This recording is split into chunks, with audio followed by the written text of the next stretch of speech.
नमस्कार दोस्तों, कैसे हैं आप लोग। आई होप आप लोग बहुत अच्छे होंगे, स्वस्थ होंगे, मस्त होंगे। तो भैया बिहार बोर्ड अपना ऑफिशियल मॉडल पेपर जारी कर दिया है। अगर अभी तक आप लोग डाउनलोड नहीं किए हैं तो इसी वीडियो के नीचे डिस्क्रिप्शन बॉक्स में लिंक दे देंगे, वहां से आप लोग जाके डाउनलोड कर लीजिएगा। लेकिन हाँ, अभी रुकिए, अभी मैं आप लोग को सामाजिक विज्ञान का मॉडल पेपर का जो है हल करके बताऊंगा। जो सोशल साइंस है, जो बिहार बोर्ड के द्वारा जो जारी किया गया है official model paper social science का जो है आज हम लोग हल करने वाले हैं। तो इस वीडियो में जो है मैं आप लोग को पहले ही बता देता हूं कि इस वीडियो में जितने भी ऑब्जेक्टिव क्वेश्चन है, इस मॉडल पेपर में जितने भी ऑब्जेक्टिव प्रश्न है उनको आज हम लोग सॉल्व करने वाले हैं। ये रहेगा आपका पार्ट 1 वीडियो, और पार्ट 2 जो वीडियो आएगा, पार्ट 2 जो आएगा उसमें मैं आप लोग को सब्जेक्टिव, ठीक है, सब्जेक्टिव सॉल्व करके बता दूंगा। कोई दिक्कत नहीं ना, एकदम जबरदस्त जबरदस्त सवाल दे रखा है। और हाँ, आप लोग का औकात भी पता चलेगा इसी मॉडल पेपर से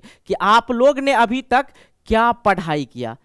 औकात वाला बात समझ में आ रहा है ना, पढ़ाई की औकात की बात कर रहा हूं। ओके, तो भाई चले शुरू करें, टाइम वेस्ट करने से फायदा नहीं है। तो चलो भाई, इसमें पहला जो प्रश्न है कह रहा है क्या, देखो भाई, कि इनमें से कौन जैविक संसाधन नहीं है।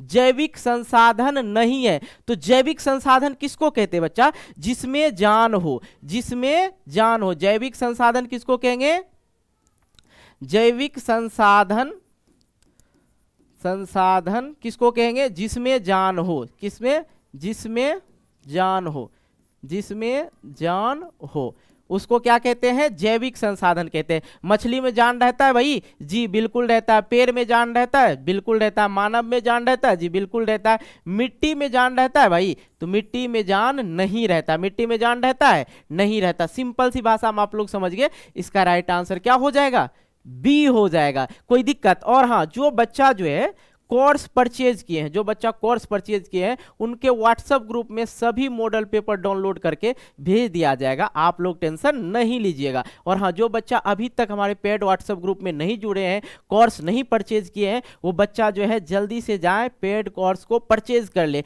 एकदम आप कह सकते हैं बर्गर के भाव में आपको कोर्स दे रहे हैं, कोई दिक्कत नहीं ना।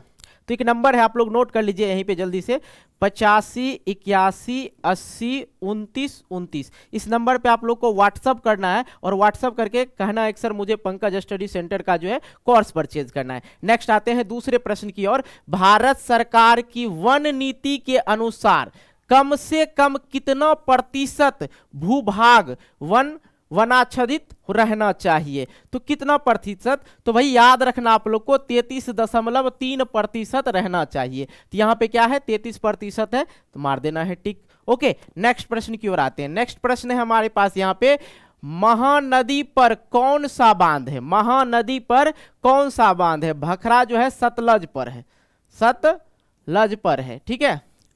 अब रिहंद जो है आपका, रिहंद, ये रिहंद नदी पर ही है। ये कहाँ है, रिहंद नदी पर ही है। कहाँ पे है, ये रिहंद नदी पर ही है। बाकी आपका हीराकुंड जो है महानदी पे, ये कहाँ है, महानदी पर है। ओके, समझ में आ गया। इसका राइट आंसर क्या हो जाएगा, सी हो जाएगा। नेक्स्ट प्रश्नों की ओर आते हैं हम लोग। नेक्स्ट प्रश्न है हमारे पास, टैक्सोल क्या है। तो बच्चा टैक्सोल मैंने आप लोग को बताया था ना, याद है कि नहीं। कैंसर का जो है दवाई बनाया जाता है, कैंसर रोधी दवाई बनाया जाता है टैक्सोल, जो एक तरह औषधि है। क्या है, औषधि है, पेड़ पौधा से प्राप्त किया जाता है। नेक्स्ट प्रश्न की ओर आते हैं। इनमें से कौन धात्विक खनिज नहीं है। धात्विक खनिज नहीं है मतलब अधातु होना चाहिए। धात्विक खनिज किसको कहते हैं बच्चा, धात्विक खनिज किसको कहते हैं, जिसमें धात्विक खनिज, यहां पे मैं लिख देता हूं, ठीक है।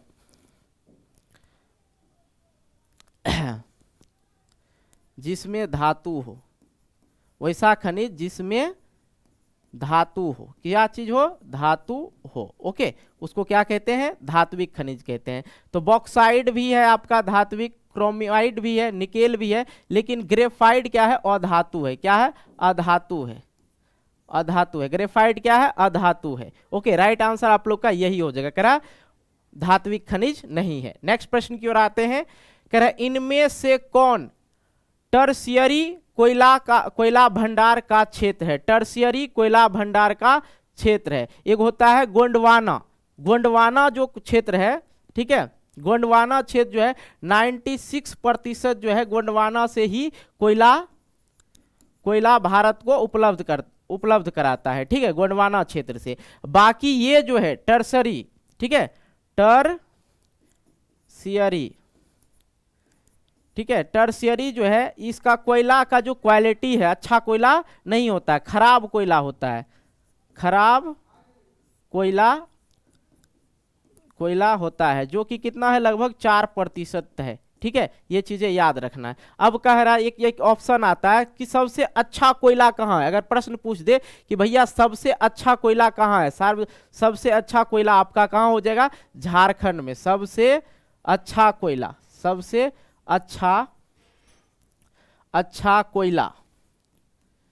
कोयला कहाँ मिल जाता है, झारखंड में। ओके, कोई दिक्कत? तो ये जो है टर्सियरी, ये कहाँ है, ये है आपका मेघालय क्षेत्र पड़ जाता है। ये कहाँ क्षेत्र, कौन सा क्षेत्र पड़ जाता है, मेघालय क्षेत्र पड़ जाता है। नेक्स्ट आते हैं, कह रहा इनमें से कौन परमाणु शक्ति का साधन नहीं है, परमाणु शक्ति का साधन नहीं है। तो मैंने आप लोग को बताया ही था, यूरेनियम है ही, मोनेजाइट है ही, थोरियम है ही, बॉक्साइड नहीं है। इसका राइट आंसर क्या हो जाएगा, बी हो जाएगा। नेक्स्ट प्रश्नों की ओर बढ़ते हैं हम लोग। नेक्स्ट प्रश्न है कि भारत को कुल कितने डाक क्षेत्र में बांटा गया, भारत को कुल कितने डाक क्षेत्र में बांटा गया, तो भाई याद रखना है 9, ठीक है। नेक्स्ट प्रश्न की ओर आते हैं, इनमें से कौन नदी असम में बाढ़ का कारण है, इनमें से कौन सा नदी असम में बाढ़ का कारण है, तो ब्रह्मपुत्रा है। कौन सा नदी, ब्रह्मपुत्रा है, याद रखना है, ठीक है। आइए नेक्स्ट प्रश्न की ओर आते हैं हम लोग। नेक्स्ट प्रश्न है, तरुण भारत संघ एनजीओ का संबंध किस राज्य से है। तो ये जो तरुण जो है, तरुण भारत संघ, याद रखना, आप लोग को मैंने पढ़ाया था कि तरुण भारत संघ जो है इसका कार्य क्या होता है, पानी की उपलब्धता कराना। क्या होता है, पानी का उपलब्धता करवाना, इस पे काम कर रहा है, ठीक है। तो पानी का उपलब्ध कहाँ चाहिए, पानी का उपलब्ध कहाँ चाहिए, तो ये आपको चाहिए कहाँ, राजस्थान में। तो राइट आंसर क्या हो जाएगा, डी हो जाएगा। ओके, आइए नेक्स्ट प्रश्न है कि इनमें से किसका प्रयोग इलेक्ट्रॉनिक उद्योग में किया जाता है। तो बेटा एक बात याद रखना हमेशा, ठीक है, कि जब भी आपको प्रश्न में इनमें से सभी वाला ऑप्शन मिले तो मैं आपको लिख के दे रहा हूं कि 98% जो है इनमें से सभी वाला सही रहता है, ऑल ऑफ दीज वाला, ठीक है। ये ऑप्शन जो है 98% सही ही रहता है। तो याद रखने की क्या बात है भाई, मार देना फटाक से। ओके, नेक्स्ट प्रश्नों की ओर आते हैं। चलो नेक्स्ट प्रश्न है, इंद्रपुरी जलाशय, जलाशय का मतलब क्या होता है भाई, ये भी तो समझ लेते हैं सर। जलाशय का मतलब होता है पानी ही पानी, वहां पे अदर चीज कुछ नहीं होता, पानी ही पानी, ठीक है, पानी ही पानी। ओके, अब यहां पे है इंद्रपुरी जलाशय परियोजना किस राज्य में है, तो ये जो है बिहार में है। कहां, बिहार में किस जिला में, रोहतास में। कहां, रोहतास में, बिहार के किस जिला में, रोहतास जिला में। ओके, आइए नेक्स्ट प्रश्न की ओर आते हैं। असाधारण पौधों के लिए तैयार की गई पुस्तक का नाम क्या है, तो ग्रीन बुक। क्या है, ग्रीन बुक। जो पेड़ पौधा लुप्त होने वाला है, लुप्त होने वाला रेड बुक में आ जाता है। ओके, आ जाओ। निम्नलिखित में कौन रवि फसल है, रवि फसल में आपका गेहूं हो जाएगा, ठीक है। आइए नेक्स्ट प्रश्न की ओर आते हैं। सीमेंट उद्योग का कच्चा माल है, सीमेंट उद्योग का कच्चा माल है। हालांकि आप लोग चूना पत्थर भी पढ़े होंगे, कोयला भी पढ़े होंगे, एल्यूमिनियम नहीं पढ़े होंगे, लेकिन यहाँ पे एल्यूमिनियम भी होगा। 2 ऑप्शन मिल ही रहा, तो इसका मतलब इनमें से सभी होगा ही। कोई दिक्कत, ये तरीका बता रहे, क्योंकि आप लोग के किताब में जो है चूना पत्थर भी दे रखा, कोयला भी दे रखा है, एल्यूमिनियम नहीं दे रखा है। एनसीईआरटी वाला बुक में एल्यूमिनियम दे रखा है, तो इनमें से सभी मार देना, कोई दिक्कत नहीं ना। आ जाओ भाई। करा कोकन रेल परियोजना संबंध किस राज्य से, कोकन जो है महाराष्ट्र और गोवा को जोड़ता है। कोकन जो है रेल परियोजना का संबंध महाराष्ट्र और गोवा को जोड़ने का काम करता है। तो इनमें से सभी वाला मारिए ऑप्शन। नेक्स्ट प्रश्न की ओर आते हैं। करा 1992 में रियो डी जेनेरो में क्या हुआ था, तो पृथ्वी सम्मेलन हुआ था भाई। क्या हुआ था, पृथ्वी सम्मेलन हुआ था, मैंने पढ़ा रखा, आप लोग को याद होना चाहिए। नेक्स्ट प्रश्न की ओर आते हैं कि भारत में सर्वाधिक कौन सी मिट्टी पाई जाती है? तो भारत में सबसे अधिक जलोढ़ मिट्टी पाई जाती है। कौन सी मिट्टी? जलोढ़ मिट्टी पाई जाती है। कोई दिक्कत? देखो आपका अपना औकात पता चल रहा होगा। आज कहोगे कैसे? औकात की मतलब रुपा पैसा वाला बात मत करना मेरे भाई कि सर बोल रहे हैं औकात दिखा देंगे, ये वो दिखाने वाली बात में नहीं बोल रहा हूं। आपने कितना पढ़ा, आपके पास जानकारी कितनी है, वो आपको अभी पता चलेगा, क्योंकि टेस्ट देने से ही पता चलता है ना।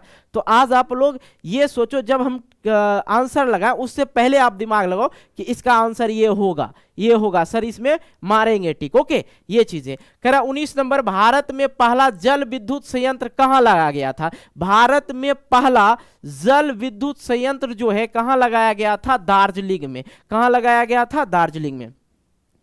नेक्स्ट प्रश्न है, बिहार में उर्वरक कारखाना कहां स्थित है? तो आपका ये हो जाएगा बरौनी में। ठीक है, तापीय विद्युत संयंत्र, बिहार में जो है तापीय विद्युत संयंत्र जो है ये कहां है? बरौनी में ही है, ये भी याद रखना आप लोग को। ठीक है, और इससे रिलेटेड क्या है भाई, चलो आगे देख लेते हैं। आगे है कि निम्नलिखित कारकों में कौन सूखे का जिम्मेवार है? सुखाड़ का जिम्मेवार कौन होगा? सुखाड़ का जिम्मेवार बाढ़ होगा कि वर्षा की कमी होगी? सूखा रहेगा, सूख जाता है पूरे, तो वर्षा की कमी मारना है। वर्षा की कमी से क्या हो जाएगा? सुखाड़ हो जाता है। यहाँ बाढ़ भी है, बाढ़ में ऑप्शन नहीं लगाना आप लोग को। और एक चीज यहाँ पे मैं क्लियर कर देता हूँ, ये जो है सुनामी लिखा हुआ है, सुनामी तो समझते ही ना, सुनामी समझते ही है। देखो इंग्लिश में देखो सुनामी कैसे होता है, ये चीजें आप लोग ध्यान दीजिएगा। किसी से पूछिएगा ना कि सुनामी इंग्लिश में कैसे लिखेंगे, वो लिख देगा ऐसे, कैसे लिखेगा? सुनामी। ठीक है, सुनामी कहिएगा ये गलत है तो कैसे होगा? तो लिखिएगा टी दे दीजिएगा, फिर यही लिख दीजिएगा आप, टू सु ना मी। ठीक है, ये आपका सही हो जाएगा। तो एक तरीका बता दिया आप लोग को दोस्त वगैरह से मजाक करने का। आइए, मजाक नहीं, सही है। सरदार सरोवर कृत्रिम जलाशय का संबंध किससे है? तो आपका हो जाएगा नर्मदा नदी से। कहां से है? नर्मदा नदी से है। ठीक है, नेक्स्ट प्रश्न की ओर आते हैं। जून 2023 में भारत में कौन सा चक्रवात आया था? बिपरजॉय। ठीक है, बिपरजॉय चक्रवात भारत में 2023 में आया था। दो अपडेट क्वेश्चन पूछ दिया है, देखो। आइए, कह रहा पृथ्वी की सतह पर सबसे पहले पहुंचने वाली भूकंपीय तरंग कौन सा है? तो प्राथमिक है। कौन सा है? प्राथमिक है। ओके, आइए नेक्स्ट प्रश्न की ओर बढ़ते हैं हम लोग। संचार का सबसे लोकप्रिय साधन क्या है? तो भैया ये प्रश्न बहुत बार पूछा जाता है, बहुत बार पूछा गया है। ठीक है, अभी आप जो इस वीडियो को देख रहे हैं वो क्या है? मोबाइल है। अगर आपका मन हुआ कि अपनी गर्लफ्रेंड से दो बात बतिया ले तो वो किस चीज से बतियाइएगा? मोबाइल से। आपका मन हुआ मूवी देखने का तो मूवी देख सकते हैं मोबाइल से। तो आज के डेट में सबसे ज्यादा क्या है भैया लोकप्रियता पाई है? तो मोबाइल पाई है। नेक्स्ट प्रश्न की ओर आते हैं। कलकत्ता कारपोरेशन एक्ट किसके शासन काल में पारित हुआ? कलकत्ता कारपोरेशन एक्ट किसके शासन काल में पारित हुआ? तो लॉर्ड कर्जन के। किसके? Lord Curzon. नेक्स्ट प्रश्न की ओर आते हैं। यूरोप में राष्ट्रवाद की शुरुआत कहां से हुई थी? तो फ्रांस से हुई थी 1789 ईस्वी में। और उस समय फ्रांस के राजा जो थे लुई 16वां थे। कौन थे? लुई 16वां थे। ठीक है, तो हुआ था कि जब फ्रांस की क्रांति हुई थी उसके बाद वहां के जो थे, क्यों हुआ था फ्रांस की क्रांति? क्योंकि ये जो लुई 16वां थे बहुत ही ज्यादा क्या थे? निरंकुशवाद थे। ये क्या थे? निरंकुशवाद थे। यहाँ के राजा जो थे क्या थे? निरंकुशवाद थे। ये जो थे निरंकुशवाद शासक थे। ठीक है, शासक थे। उसके बाद जो है कौन बन जाता है यहाँ का शासक? नेपोलियन। 1804 ईस्वी में कौन बन जाता है? नेपोलियन बन जाता है। नेपोलियन बन जाता है। ओके, इसके बारे में हम ज्यादा चर्चा करेंगे तो फिर एक कहानी हो जाएगा, तो फिर ऑब्जेक्टिव का कोई मतलब ही नहीं रहा। तो आप लोग समझ रहे। रूस जो है भाई, रूस जो है ना सबसे बड़ा देश है, सबसे बड़ा देश है रूस जो है, सबसे बड़ा रूस जो है सबसे बड़ा देश है रूस। ठीक है, आइए आगे हम लोग समझते हैं।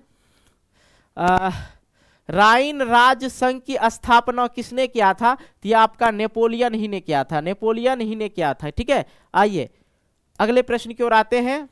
अप्रैल थीसिस किसने लिखा? अप्रैल थीसिस किसने लिखा? तो लेनिन ने लिखा था। अप्रैल थीसिस किसने लिखा?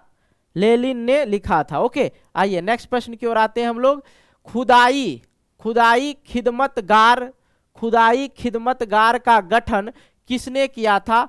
खान अब्दुल गफ्फर खान ने किया था। ठीक है, आइए थोड़ा सा हम ड्रिंक कर लेते हैं पानी। ओके, 30 प्रश्न तो करा ही दिए हैं, कोई दिक्कत होगा जी?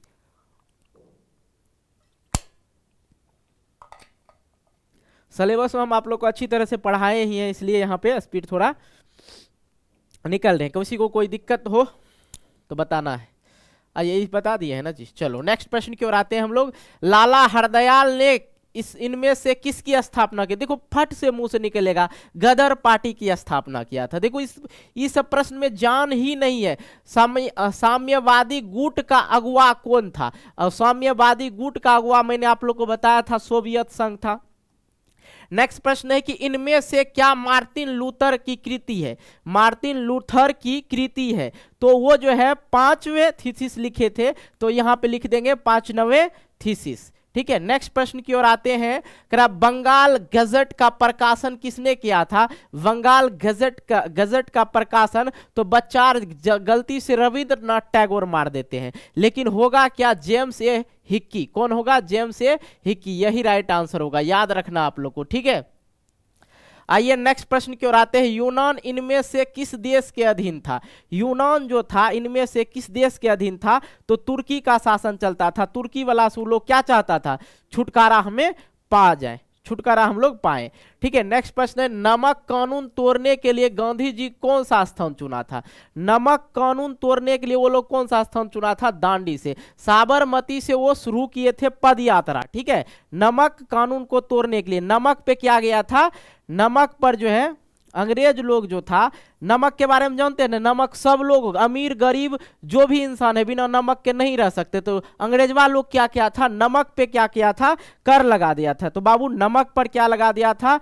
कर लगा दिया था। कर बोले तो टैक्स लगा दिया था। क्या लगा दिया था? टैक्स लगा दिया था। ठीक है, इसी चीज को तोड़ने के लिए महात्मा गांधी जी कहाँ जाते हैं? साबरमती से पद यात्रा करके। ठीक है, पद यात्रा 240 किलोमीटर 240 किलोमीटर की पद यात्रा वो करते थे। एक दिन में जो है, एक दिन में 10 किलोमीटर चलते थे, 10 किलोमीटर। ठीक है, 10 किलोमीटर की दूरी तय करते थे, और जहां भी रुकते थे तो वहां पे संख्या बढ़ जाता था लोगों का। ठीक है, और सबसे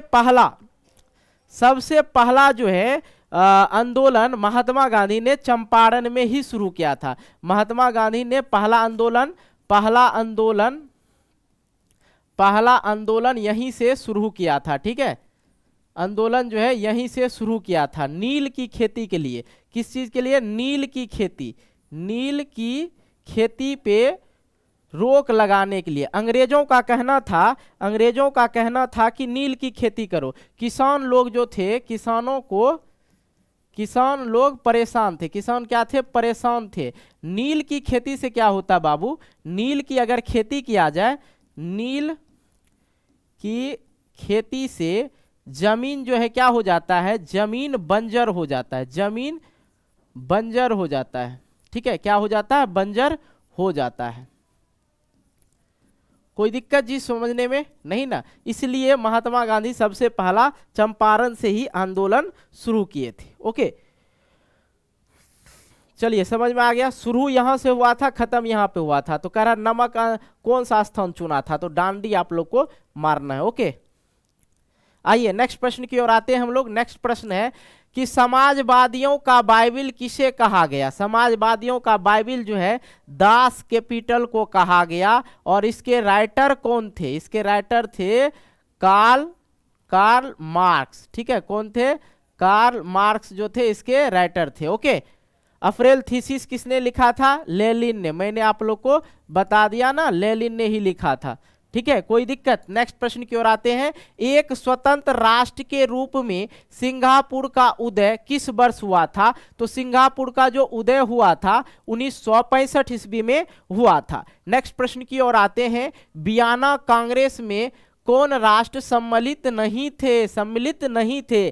तो ब्रिटेन भी थे, रूस भी थे, फ्रांस भी थे, लेकिन जर्मनी कहीं नहीं दिखाई दे रहा था। देखो भाई एकदम जबरदस्त, इतना पूरा का पूरा प्रश्न याद है, कोई दिक्कत की बात नहीं है, आराम से हो जाएगा। देखो फॉरवर्ड ब्लॉक की स्थापना किसने किया था? तो भैया मैंने आप लोग को बता रखा था कि सुभाष चंद्र बोस ने किया था। नेक्स्ट प्रश्न की ओर आते हैं।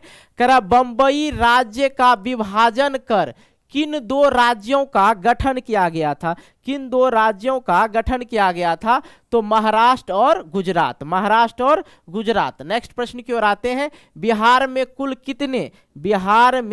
कितने नगर निगम स्थापित है? बिहार में कुल कितने नगर निगम स्थापित है? तो 19 गो नगर निगम स्थापित है। नेक्स्ट प्रश्न है, राज्य पुनर्गठन, ठीक है, राज्य पुनर्गठन आयोग का स्थापना कब हुआ? तो इसका राइट आंसर आप लोग का क्या हो जाएगा भाई, जल्दी बताओ? 1953 ईस्वी में, ठीक है। चलिए नेक्स्ट प्रश्न की ओर आते हैं हम लोग। नेक्स्ट प्रश्न है, चुनाव आचार संहिता का निर्माण कौन करता है? तो चुनाव आयोग ही करता है। याद रखना, चुनाव चिन्ह जो होता है, चुनाव चिन्ह किसके द्वारा होता है? चलो सब बता ही दिए थे, क्या लिखे, ठीक है, चुनाव आयोग। आइए नेक्स्ट प्रश्न की ओर आते हैं हम लोग। यहीं रिमोट ले लेते हैं, कितना हम जाए वहां पे बार बार। अरे बदल जा, क्या हुआ? नहीं बदल रहा। हाँ काम करता है कभी कभी। हाँ चलो ये हो गया आपका प्रश्न। आइए इसमें हो जाएगा आपका, अरे यार काम कर जाओ, चुनाव आयोग। अगला प्रश्न है, बिहार में पंचायती राज संस्थाएं हैं त्रिस्तरीय, कहाँ है? त्रिस्तरीय। भारत में भी त्रिस्तरीय ही है, मैं आप लोग को बता चुका हूं। आइए, आंग सान सू की किस देश की नागरिक है? आंग सान सू की किस देश के नागरिक हैं? तो याद रखना आपको, म्यांमार। कौन सा? म्यांमार। नेक्स्ट प्रश्न की ओर आते हैं। चिली की प्रथम महिला राष्ट्रपति कौन थी? मिशेल बाचेलेट, ठीक है, मिशेल बाचेलेट। इसका नाम देखो अजीब सा है, कोई दिक्कत की बात नहीं। नेक्स्ट प्रश्न की ओर आते हैं। इनमें से किस पर लोकतंत्र का भविष्य निर्भर करता है? तो मेरे भाई इनमें से किस पर लोकतंत्र का भविष्य निर्भर करता है? तो निष्पक्ष चुनाव होना चाहिए, किसी जाति धर्म समुदाय के पक्ष में नहीं होना चाहिए, तब जाके लोकतंत्र का जो है भविष्य आगे तक रहेगा। नहीं तो अपने जात वाला को कीजिएगा तो फिर दिक्कत तो होगा, है कि नहीं जी? आइए 50वां नंबर प्रश्न है कि लोकसभा में चुने हुए सदस्यों की संख्या कितनी होती है? चुने हुए सदस्यों की संख्या 550। अगला प्रश्न की ओर आते हैं भाई।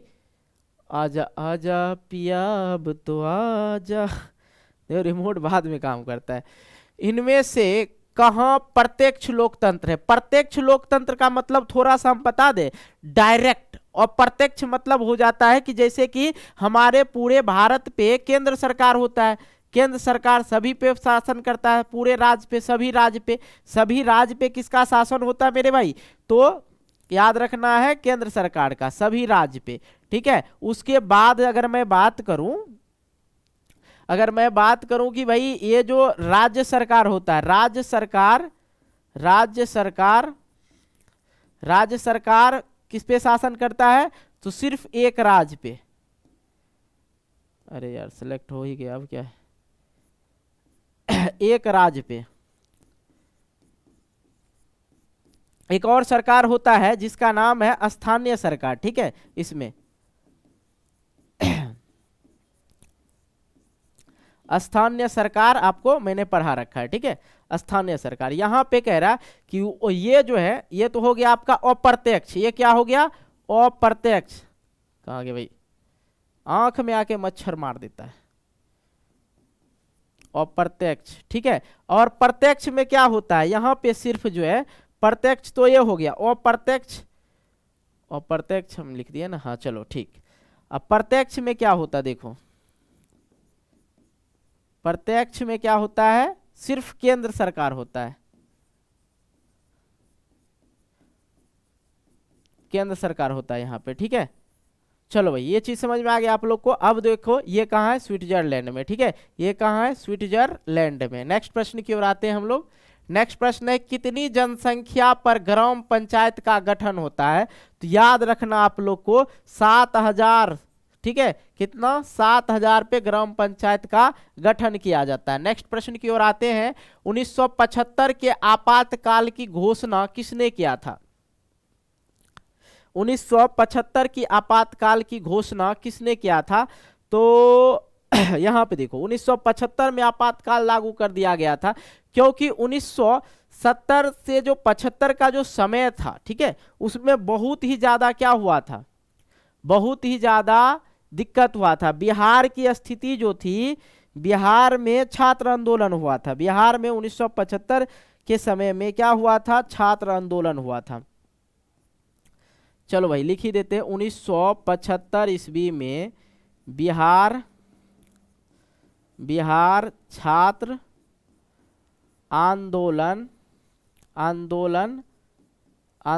हुआ था, ठीक है, हुआ था। तो आंदोलन का जो नेतृत्व कर रहा था, कौन कर रहा था, का प्रमुख नेता कौन था, यही लिख देते हैं, प्रमुख नेता या नेतृत्व करना, बात समझ में आ जाएगा आप लोग को। जयप्रकाश नारायण। कौन थे? जयप्रकाश नारायण। जयप्रकाश नारायण। और उस समय जो चलिए सब चीज लिख ही देंगे, कोई दिक्कत की बात नहीं है। जयप्रकाश नारायण।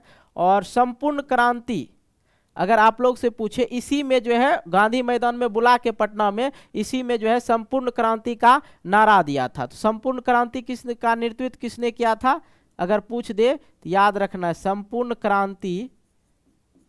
क्रांति का नेतृत्व किसने किया था? तो जयप्रकाश नारायण ने। जयप्रकाश नारायण, ठीक है, जयप्रकाश नारायण ने ही किया था। और 1975 में जो पीएम थी, कौन थी? पीएम जो थी किसकी सरकार थी? इंदिरा गांधी की। और इस समय क्यों ये आपातकाल लागू किया था?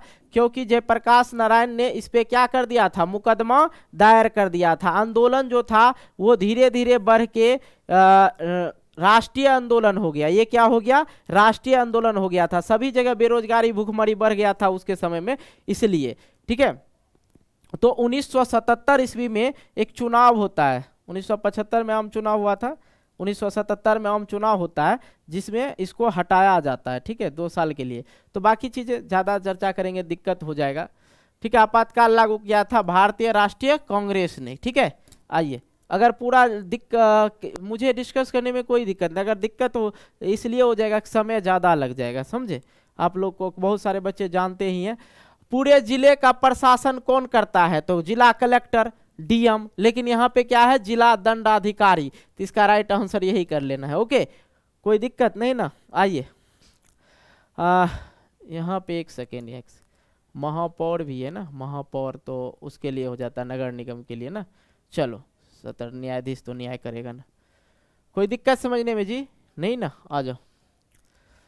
नेपाल में लोकतंत्र वापसी के लिए कब आंदोलन हुआ था? 2006 में। आइए नेक्स्ट प्रश्न की ओर आते हैं। जल आपूर्ति की निजीकरण करने के लिए विरोध कहाँ हुआ था? तो बोलबिया में क्या हुआ था? पानी का कीमत जो है, पानी की कीमत पर, पानी की कीमत बढ़ गया था। पानी को जो है, पानी को सरकार पानी बेच दिया था, एक कंपनी को बेच दिया था, ठीक है। और उस समय वहां के लोगों को जो था, लोग जो थे वहां के, उनका जो वेतन था 5000 रुपया मासिक आय था, ठीक है, और 1000 रुपया चला जाता था पानी में, तो दिक्कतें हो जाती थी। तो याद रखना है बोलबिया। नेक्स्ट प्रश्न की ओर आते हैं। विंग टोरी नामक राजनीतिक दलों का संबंध किस देश से? और ये पहला था, 2 राजनीतिक दल बना था, विंग और टोरी। तो ये कहाँ का था भाई? ये था ब्रिटेन का। नेक्स्ट प्रश्न की ओर आते हैं हम लोग। इंग्लैंड में महिलाओं को वोट देने का अधिकार कब प्राप्त हुआ था? तो 1918 ईस्वी में। ओके, आइए, इनमें से क्या संघात्मक शासन व्यवस्था का विशेषता है? तो इसमें से सभी हो जाएगा, दोहरी सरकार, स्वतंत्र न्यायपालिका, संविधान का सर्वोच्च, ये सभी हो जाएगा। आइए नेक्स्ट प्रश्न करते हैं हम लोग। पटना नगर निगम में कितना वार्ड है? तो 75 वार्ड है। ठीक है, अगला प्रश्न है कि भारतीय जनता पार्टी की स्थापना किन की अध्यक्षता में हुई थी? तो भारतीय जनता पार्टी की स्थापना किसकी अध्यक्षता में हुई थी? तो अटल बिहारी वाजपेयी, अटल बिहारी वाजपेयी। नेक्स्ट प्रश्न है कि राष्ट्रीय विकास परिषद का गठन कब हुआ था?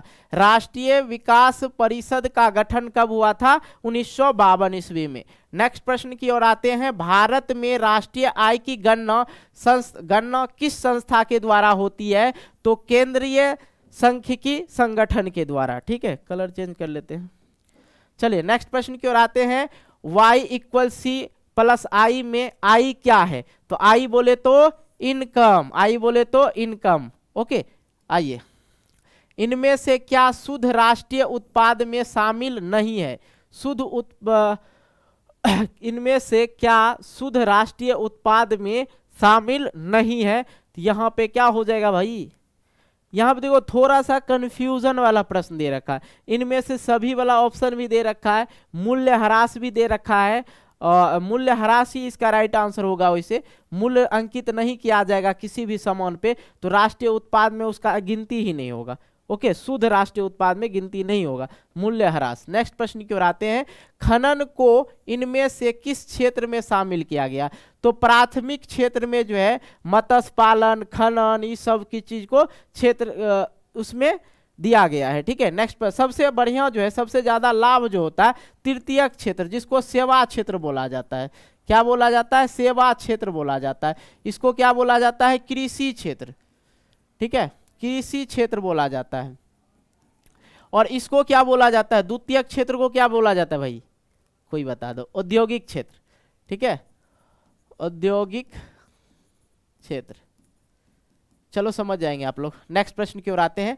किस अर्थव्यवस्था में लोक कल्याण पर बल दिया जाएगा? देखो, पूंजीवाद और समाजवाद दोस्त। पूंजीवाद में क्या होता है? सारा चीज प्राइवेट होता है। समाजवाद में लगभग चीजें जो होती है सरकारी होती है, सरकार के स्वामित्व में होती है। इसमें एक निजी व्यक्ति के स्वामित्व में होती है। इसलिए अपने भारत में जो है मिश्रित अर्थव्यवस्था है। तो भारत में क्या है? दोनों होगा तभी जाके मतलब लोक कल्याण, लोगों के कल्याण पर बल दिया जाएगा। तो मिश्रित अर्थव्यवस्था। और मिश्रित अर्थव्यवस्था कहाँ पे है? तो भारत में है। कहाँ पे है? भारत में है। नेक्स्ट प्रश्न की ओर आते हैं। इनमें से क्या पूंजी का पारिश्रमिक है? पूंजी जो हम कमाते हैं, पारिश्रमिक जो हम लोग का जो होता है, पैसा होता है, उसमें से पारिश्रमिक क्या हो जाएगा? जो लाभ होगा, खर्चा होगा तो वो आपका वो व्यय हो गया। ठीक है, अगला प्रश्न की ओर आते हैं।